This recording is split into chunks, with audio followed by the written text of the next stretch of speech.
Hello students, आज हम पढ़ेंगे कोरलॉश लॉ। और कोरलॉश लॉ जो है वो बताता है बेसिकली हमें independent migration of the ions के बारे में। ये इंडिपेंडेंट माइग्रेशन होती क्या है बेसिकली आयंस की, पहले हमें इसको समझना पड़ेगा। देखिए, मान लीजिए कि आपके पास एक सॉल्यूशन है और उसके अंदर दो इलेक्ट्रोड लगे हुए हैं। ये पॉजिटिव प्लेट है, ये नेगेटिव प्लेट है।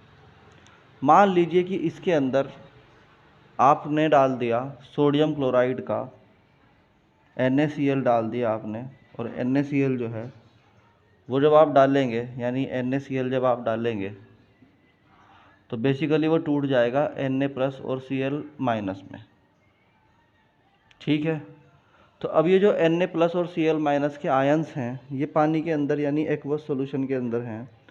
और हमने क्या किया, हमने इनकी इसमें जो है इतनी मात्रा बढ़ाई, इतनी अमाउंट इनकी जो है रखी है ताकि ये लिमिटिंग रह सके, यानी बिल्कुल ही अप्रोच टू ज़ीरो हो। बिल्कुल थोड़े से हैं, यानी कि बहुत ही कम अमाउंट है इनका किसमें, पानी के अंदर। तो अब देखिए, क्लोरीन नेगेटिव है, क्लोरीन नेगेटिव चार्ज है, so it will go to the positive direction यानी पॉजिटिव प्लेट। एंड सोडियम जो है पॉजिटिव चार्ज है, so it will go to the cathode. तो क्लोरीन का एनोड की तरफ चलना और सोडियम का कैथोड की तरफ चलना, यह है इंडिपेंडेंट माइग्रेशन। मतलब जिसका जहाँ पर सिस्टम बनेगा, जो नेगेटिव होगा वो जाएगा पॉजिटिव प्लेट की तरफ, और जो पॉजिटिव होगा वो जाएगा नेगेटिव प्लेट की तरफ। और इस तरह की जो माइग्रेशन है, पहले ये देखो, पहले NaCl एक इकट्ठा मॉलिक्यूल था। अब जब वो पानी के अंदर यानी वाटर के अंदर डल गया तो वो वहाँ से दोनों मॉलिक्यूल टूट गए और वो अपने अपने रास्ते अलग अलग चले गए, एक इधर गया एक इधर गया।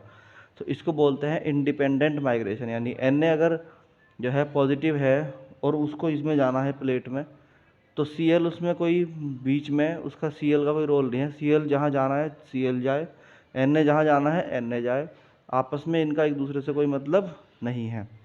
तो इसे बोलते हैं इंडिपेंडेंट माइग्रेशन। अब देखिए, टॉपिक का नाम समझो और टॉपिक है क्या, क्योंकि थ्योरी भी इम्पोर्टेंट है। कोरलॉश law of independent migration.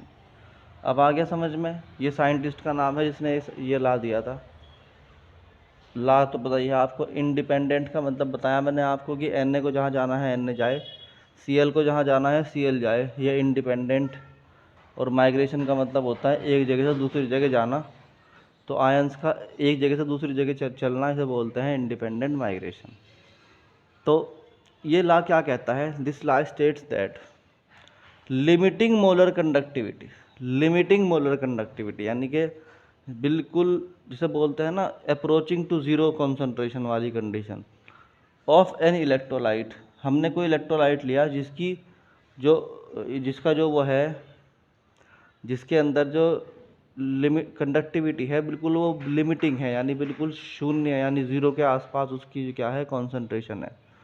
Can be represent as the sum of individual contribution of anion and cation. जो इसके अंदर एनायन और कैटायन है उनकी जो अलग अलग कॉन्ट्रीब्यूशन है, उन दोनों को मिला के क्या होगा, टोटल मोलर कंडक्टिविटी कहलाएगी। यानी कि अगर सोडियम की मोलर कंडक्टिविटी है लैम्डा Na प्लस और Cl की है लैम्डा Cl माइनस, तो जो टोटल मोलर कंडक्टिविटी होगी वो इन दोनों का सम होगी, लैम्डा Na प्लस और प्लस लैम्डा Cl माइनस।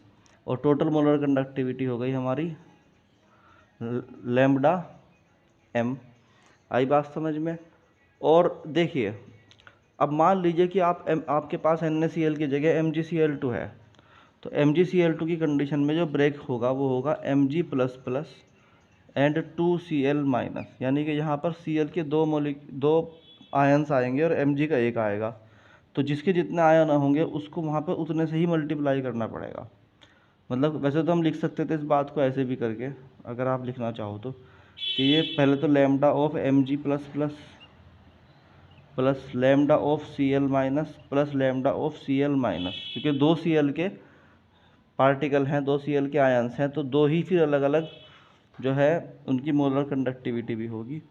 मगर हमने इसको यहाँ पे जो है दो की जगह क्या करा, हमने यहाँ पे इसको लिख लिया 2Cl माइनस, अलग अलग लिखने की जगह। तो बच्चों ये था आपका molar conductivity of the independent migration वाला जो लॉ था, वो ये था मोलर कंडक्टिविटी का। तो होप आपको समझ में आया होगा। Thank you.